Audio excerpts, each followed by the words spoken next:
because our world is mostly centered now with the online business world and doing everything virtually and remote online, is that all of us yogis went from like oming and learning mantras to learning code and how to be tech savvy people. And all of a sudden we're like, oh my gosh, so that's where the fatigue comes from too, is learning a whole new language of how to adapt to the online.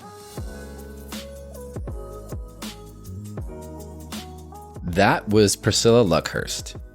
Hey everybody, welcome back to the Yogi Misfit Sessions. I am Danny Pomploon and I'm still your host. So today I had Priscilla, who is part of Team Danni, on the show. She is phenomenal. She's super amazing. She's a big reason why I'm organized and put together.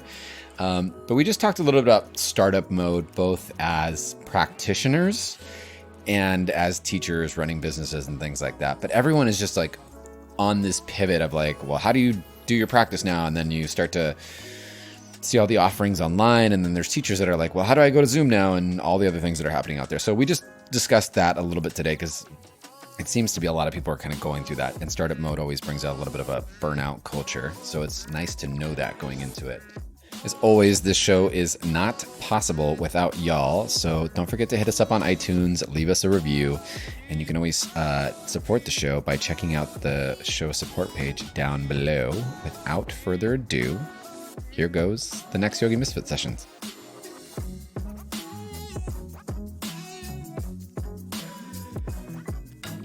Hello, Priscilla. Hi, Danny. Priscilla, fun fact, you used to be my boss. Fun days. Wait, fun fact again. You're still my boss. No! I love you, Danny. I'm so excited. So everyone meet Priscilla. Priscilla, meet everybody. Hi, everybody.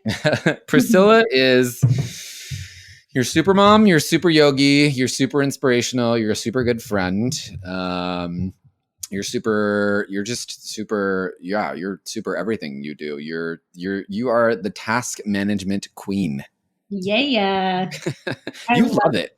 I do love it. I love being task focused and task oriented. I think it's my obsession with wanting to check things off the list. But then also that's why I practice yoga, to feel peace and balance and that let go element too.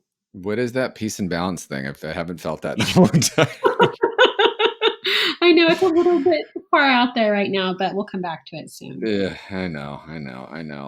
Obviously, Priscilla, me and you have a very close working relationship. I call you my operations goddess because you are the one that she's truly the brains behind the operation. Everybody.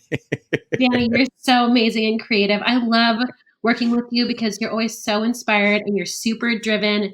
You're fantastic at what you do, and I just love working with you. Well, this is what keeps me inspired, is because I get to work with wonderful, amazing humans like you. That keeps, there's no way in hell I would be able to do all this stuff on my own, and there's no way in hell I'd be able to do it if I didn't have someone like you to keep me organized. So dude, that's like the key in business, is that you hire for areas that you may want to outsource or you don't want to focus on. And that's what's so cool about you, is that you are able to hire for those tasks that you don't want to do so you can be creative and learn and be inspired to teach your classes. It's awesome. Yeah, it's super.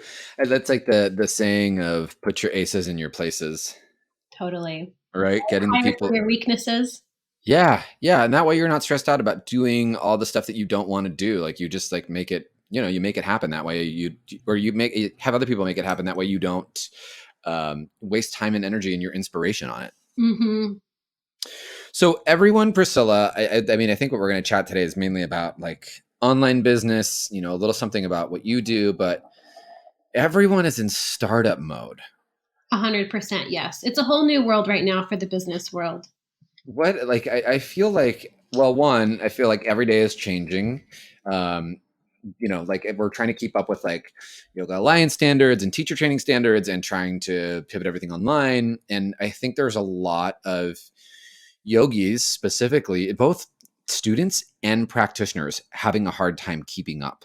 And it's almost like there's so much out there now. It's hard to figure out what to do and where. What are you seeing?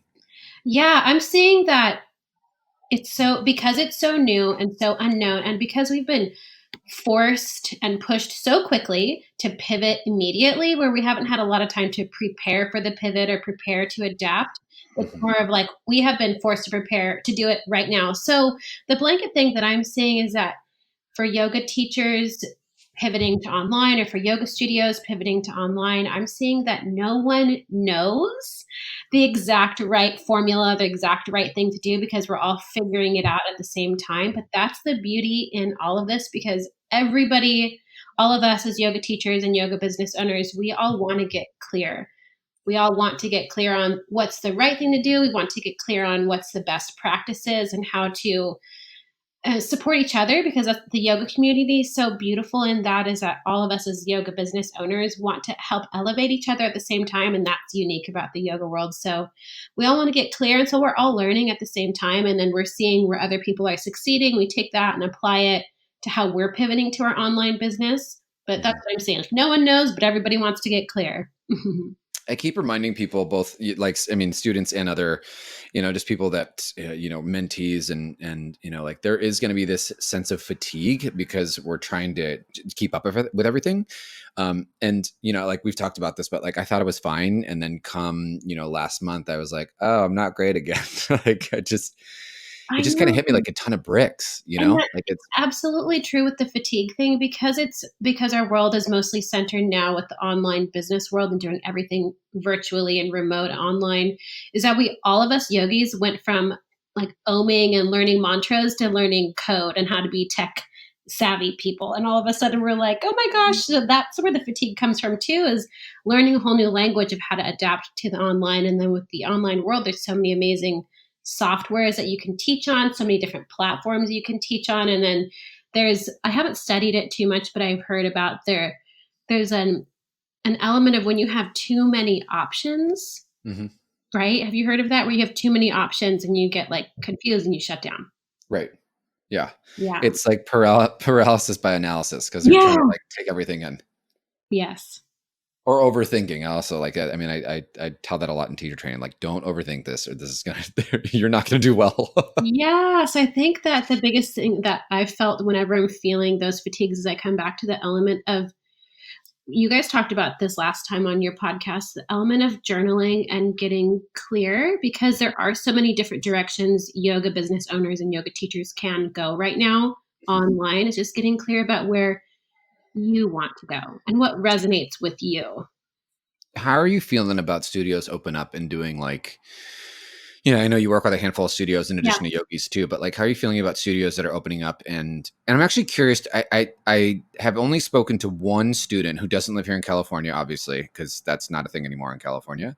But what it's like, what the experience is like. And I don't know if you've heard from your people, what it's like to go in and teach to a class where you maybe have like, I don't know, 5-10 people and everyone's wearing a mask and you can't move from your mat. Oh my gosh, Danny, it is a whole new animal right now for yoga studio owners, because yes. So for example, I'll take my state that I'm in, California, that we're in, is that the yoga studio owners in California were able to open up last few weeks, but they still ran into a lot of challenges and difficulties, because like you mentioned, they had max capacity of their students. So they can only fill their classroom to 50% of capacity. So they're still suffering in regards to being able to hit their profit and hit their revenue and keep going as a small business. And not to mention, the whole essence of going into a yoga studio was to be able to separate from the outside world and the outside stresses, because we would be able to be around our altars and sacred space. And then when we see people walk in with masks, it reminds us about what's going on out there. And so there's a lot of a shift in the feeling and the vibe of inside of the yoga space. And so that's something that we're all tackling right now. We have to close right now too. The yoga studios have to close. So it's a matter of trying to figure out what the next step is for yoga studios. Because even if this passes, quote unquote, there's still a feeling of uncertainty with practicing in a closed space. That's where I'm at right now with that. Where do you think, what about as a practitioner? Like, how does that, have you gone to a class yet? No. And I was actually, just to give you a personal feeling, I was about to go take a hot yoga class 2 days ago, the day before California reclosed. I was about to go down to a hot yoga class in San Clemente.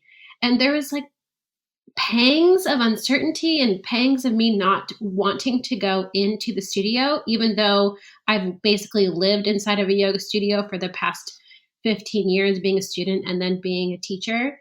Mm-hmm. But I have that inner battle that says I want to go inside the space, but then again, there's a lot of the media that shares the fear side of it. Mm-hmm. And so there is an internal battle, but that's what I want to make sure that I get clear on. But it's hard to get clear right now. How are you finding your practice at home? Yeah, it's shorter. It's shorter. I have a toddler who's 2, or he's going to be 2 in August. And so my 60-minute, 90-minute practices that I would do daily inside of a studio have shortened to anywhere between, I did your 17-minute morning flow on the app the other day, which was Hey, fantastic. yo. And class in the morning, go do that 17-minute flow. It was fantastic. And then I made my husband Travis go do it. I put him in the toddler's room and had him go do your class. It's like 17 minutes to 45 minutes is what I can do right now in-house. And then sometimes I'll go and sit in my closet, or a lot of times and meditate from 5 minutes up to 20 minutes. But it is shorter. It's still consistent, which is necessary for my mindset, but it's a lot shorter. Yeah. What do you think is I mean, so I'm sure there's both teachers and students right now listening to this. Like, what's going to happen next? Priscilla, in life, no pressure, just what's going to happen next in life? Dude, that was an amazing question. I feel like I should bust out my crystal ball and think, okay, what's going to happen? So you're really asking me that question because you really want to know my opinion. So I'm going to share what I think is going to happen next. Yeah. I think that the online yoga world is just going to continue to grow and explode and share more knowledge of yogis all over the place. So yoga teachers and yoga studios, if you haven't pivoted to online, do it. Danny's got an amazing network, and how he runs his online business right now is outstanding. So if you're looking for someone to figure out how to do it, just go to Danny. But you are my biggest cheerleader. I love it. I know. But that's what I see. And you know what I see? I do see that there's something changing right now in the yoga studio world, because there's a huge corporate yoga studio that you and I both know of that's getting hammered right now, hammered with all the thousands of yoga instructors coming out, sharing about how they've been poorly treated. And that's resonating amongst the yoga studio world too, is that us as yogis, we used to drive, across to 6 different studios within 4 hours to teach class for 30 minutes and then get paid $2 an hour to go do it. I'm exaggerating, but that was the essence of being a new yoga teacher. And that's changed. And that's changed because now we have the opportunity and the awareness to go online. So I see the yoga studio owners having to adapt to, yes, shifting their business to online, but also reflect on how they have in the past treated yoga teachers.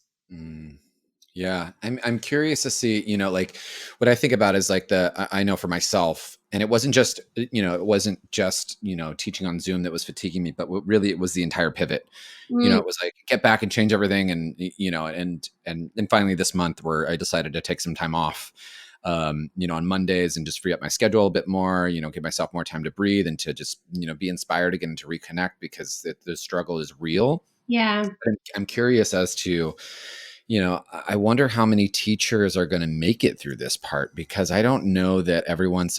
What I think about is a lot of my old school teacher friends, who don't have followings, who on like social medias, or, like didn't collect emails and didn't kind of just disappeared, like everything just you pull away from people in person and then just gone.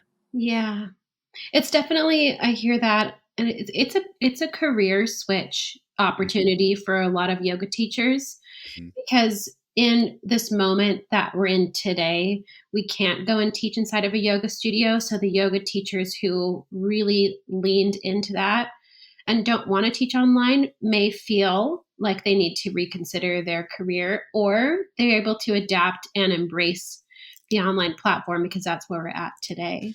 What about practitioners? Do you think they're experiencing the same thing? Like what they wanted to do is practice in person and not online, so practice is being pulled away?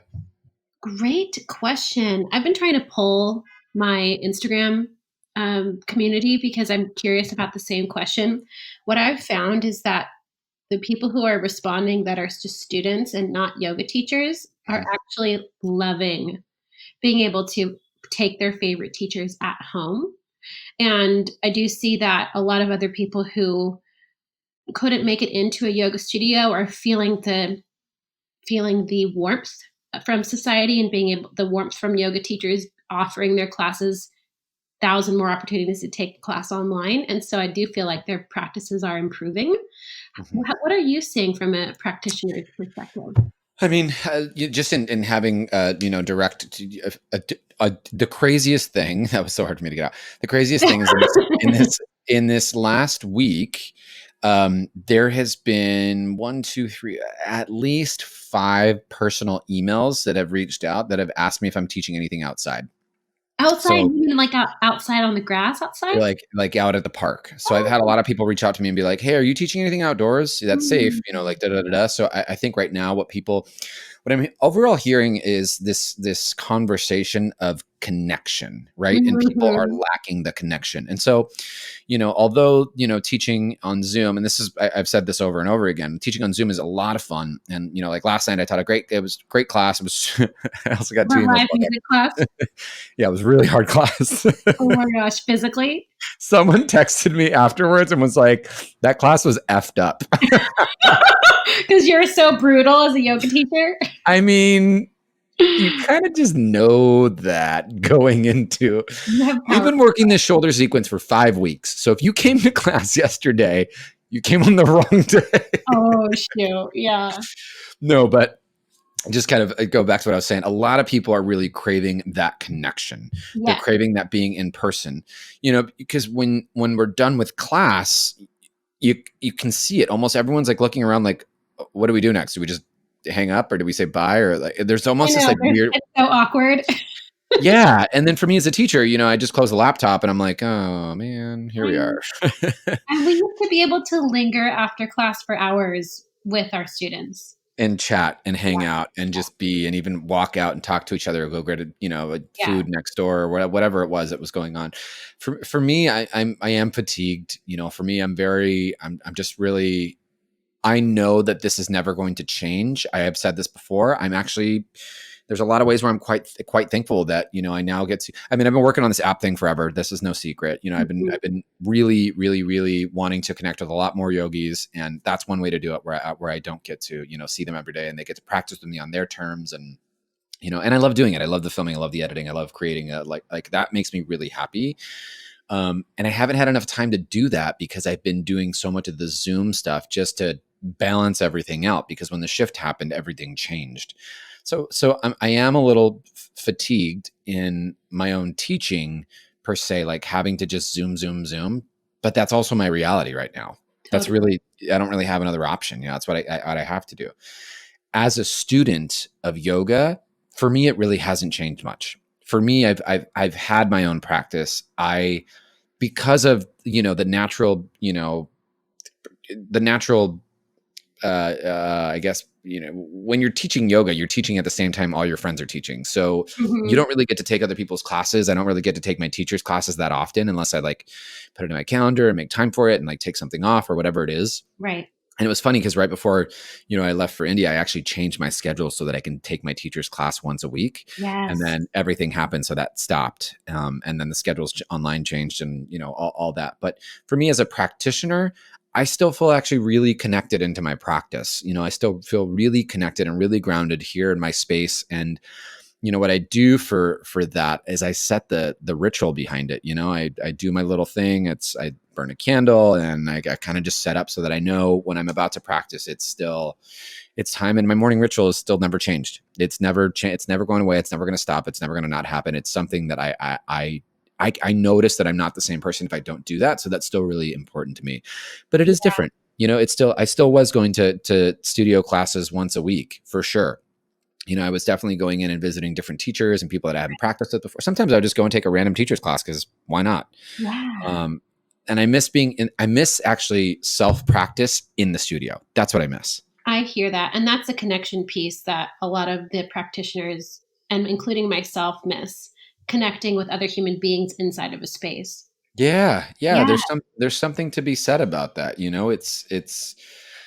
it's, it's the energy of the space. It's the energy of the studio. It's the energy of, of you in Sangha before and afterwards, and that I miss. I And totally agree.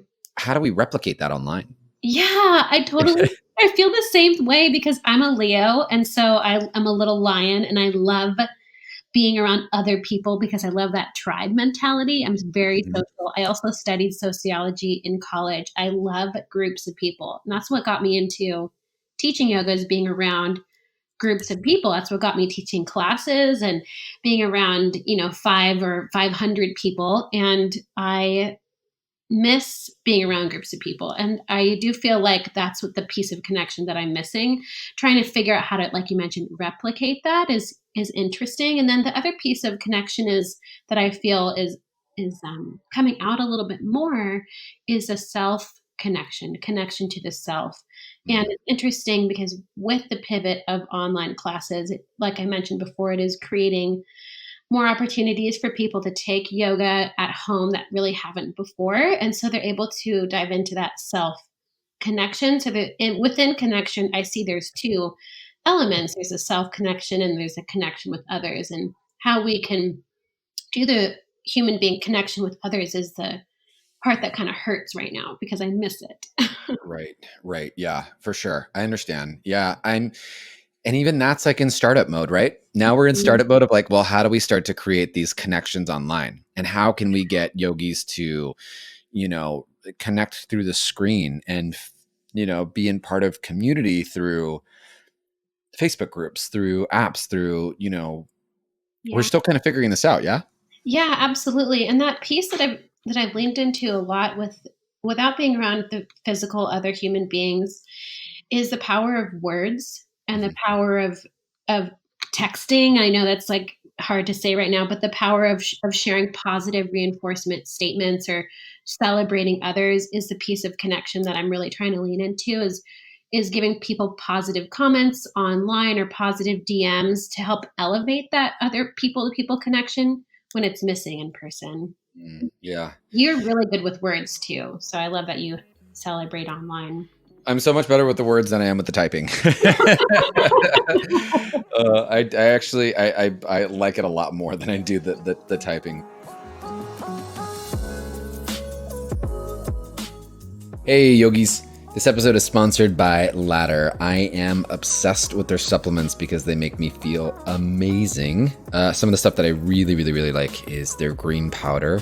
And then they also have this pre-workout mix that I love. And their protein powder is also vegan, which is super rad.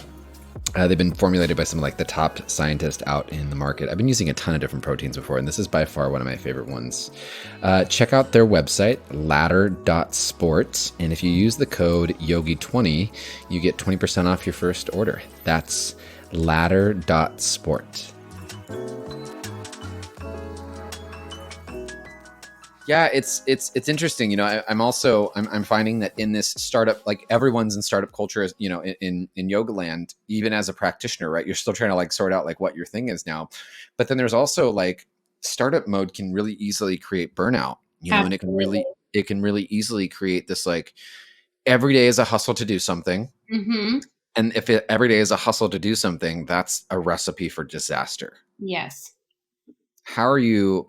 I mean, how are you personally mitigating that? Holy mackerel. Big fish. Okay. So even though I've been teaching yoga for almost 10 years, I feel like I'm a first time yoga teacher for when I pivoted to online because in the past I helped yoga studios and other yogis create online courses that were the evergreen courses where people can take, how to implement props into your practice or how to teach yin yoga online. And this was way pre COVID. I was already helping people do those courses, but those were the pre recorded courses. Mhm. But now, with the pivot of teaching through Zoom, I felt a lot of pressure to want to re engage with my students. And that's created a lot of stress and fatigue because, like you mentioned, the startup world is exhausting.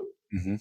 And through COVID and also having a toddler through all this, and I'll just give you a little bit of personal share that you already know, but for the listeners out there, is that my husband, he owns a tattoo shop down at Pacific Beach in San Diego. And so we're both small business owners. He owns his tattoo shop. I own my small yoga business. And with COVID, it just slammed down our small businesses. So we were trying to also raise our baby, and we have a mortgage and car payments. And we were totally destroyed, to be honest, with when COVID hit. Our businesses were destroyed, and we are surviving, and we are going to thrive after this. But right now both of our businesses are going to stay open, and we're riding that huge wave all the way through. But there were moments when I wanted to, there's moments when you feel really depressed and you feel like you want to give up, and you're feeling really confused and frustrated. And I never felt anger as much as I felt in the past 6 months. That anger has been popping up a lot for me as an emotion that I've been curious about and dealing with. And so I also think that has to do with me. I used to teach in the studio and practice in the studio and be around a lot of people and get those positive vibes from a lot of people. When I was stripped of the ability to teach inside that space with hundreds of positive people, that's when my anger started to come up. But home practice is key, and good friends like you who remind me and who remind others to stay just grounded and being okay. I don't have to thrive and be 1,000% every day, but as long as I'm okay, I'm going to be all right.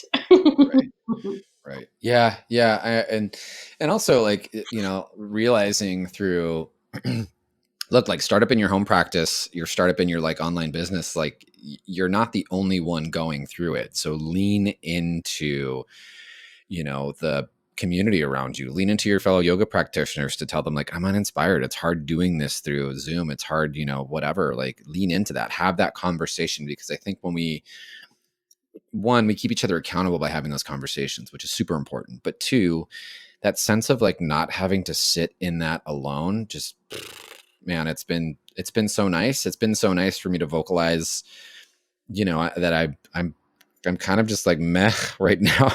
Yeah. The inspiration is gone. California got locked down, and it's just okay, I have no control over this. Yeah. And I wanted to ask you a question too. Yeah, go ahead. You mentioned lean into your community, lean into other yoga teachers. How do you feel about you were already doing online stuff with your app pre-COVID. So how do you feel about the uptick of other yoga teachers taking their business online, possibly creating other apps in direct competition with you? Tell me about your perspective of competition in the yoga online world right now. For sure. This is something that I was, one of my main teachers taught me this, and, you can look at everyone as a colleague or competition. And I do not have the energy to look as everyone as competition. I just don't. I don't really care what everyone else is doing. I don't really, there's enough for everybody out there.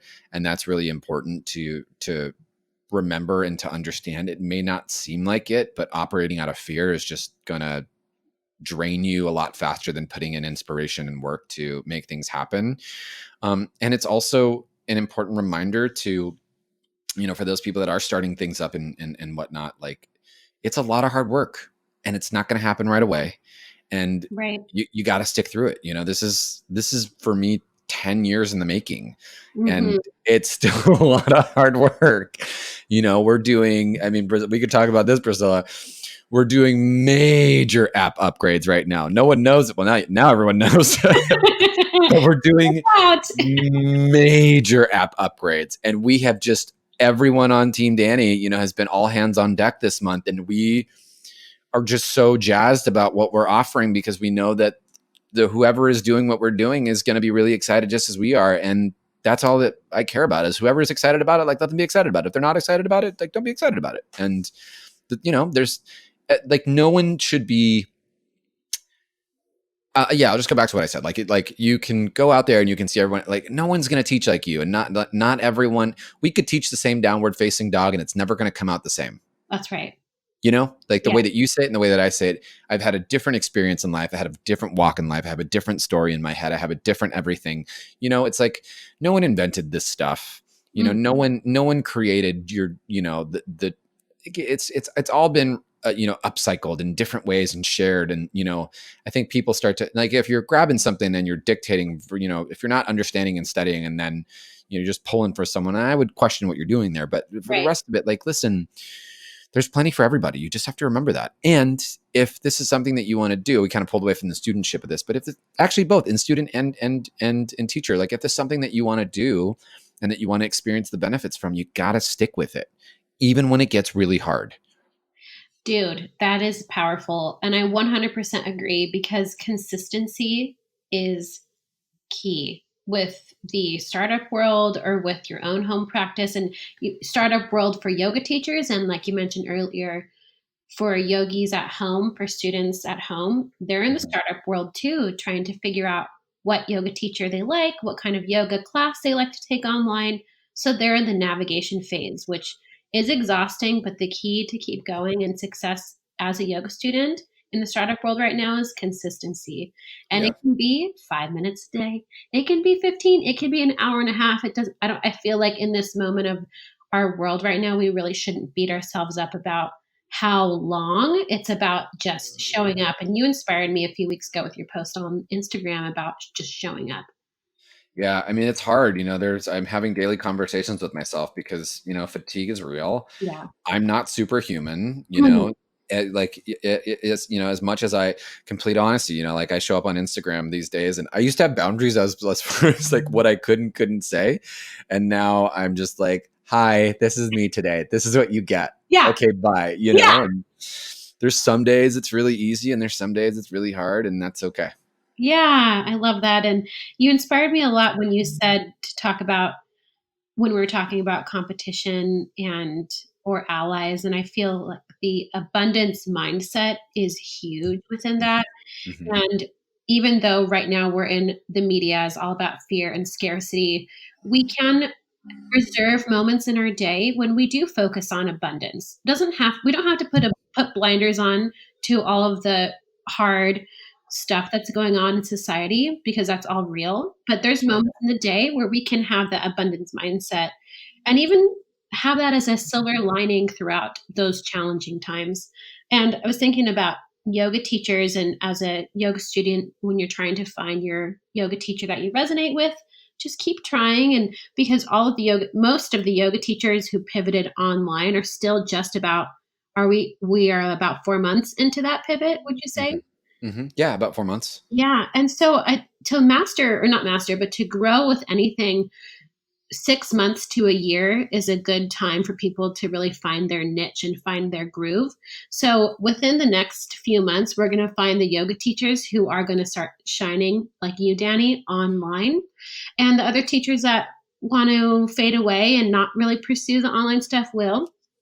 But the Mhm. quality is also really important when performing stuff online or when teaching online. And so as a yoga student, you got to look for those quality teachers who are doing good classes so you don't get injured, and so what you're getting. And what do you Yeah. think about quality and yoga teachers online? Right, right. Yeah, it's important. It's there's so much out there. Yeah. You can choose to do, all of the things, all of the whatever. But it is important to realize that you have the opportunity to make a really well informed decision, Yes. and there's no rush. You don't need to make a decision overnight. You don't need to anything. You just take your time with it and search, both as a student and as a teacher, and make sure that you do the thing that's best for you. Yeah. And I think the biggest piece that, as a reminder for yoga students and for yoga teachers, is to seek inspiration and Mhm. to seek for people who make you have little butterflies when you listen to them talk, or make you really excited when you watch their video on YouTube or on their app. You got to seek for that, and you got to keep searching until you find that little pang of that sparkle that you Right, love and connect with. right, Yeah. right. What are you personally doing, Priscilla? I guess, last question for you. What are you personally doing for you to keep yourself in check so that you're not burning out? That's a big thing, because I push 200% and then I get sick. And then that is not the way to go, because I have burnt out and didn't prevent burnout. Right, right. Um, my husband's really good about seeing my light start to dim. And then he says, okay, Priscilla, you need to go take a break. We need to go outside and look at the water. My favorite thing to do is to look at the horizon of the ocean. And if you don't have an ocean by you, I like to look up in the sky, because that in my mind is infinite.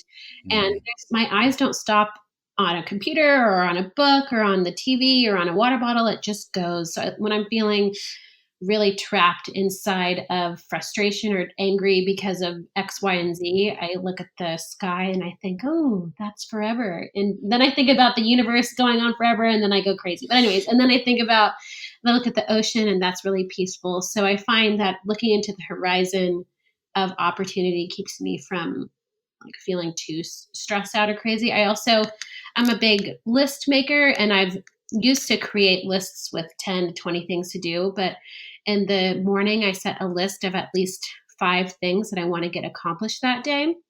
And I do accomplish those 5 things, and I make sure that they are tangible to make me feel like I'm producing enough, because this world is an ongoing infinite task world. There's infinite tasks. You'll always have 1,000 tasks to do. So it's a matter of you gauging within your own self of when complete happens.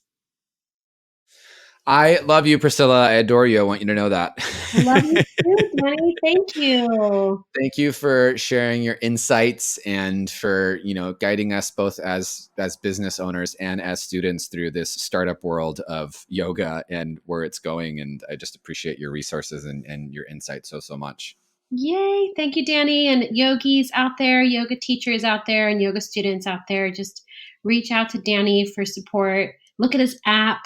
I'm here too. I did not pay her for this. No, but I truly believe in you, and you're an amazing person. So thank you for having me. It's very sweet. Thank you, Priscilla. Yeah. Until the next Yogi Misfit sessions, this is Danni and Priscilla saying peace out. Bye.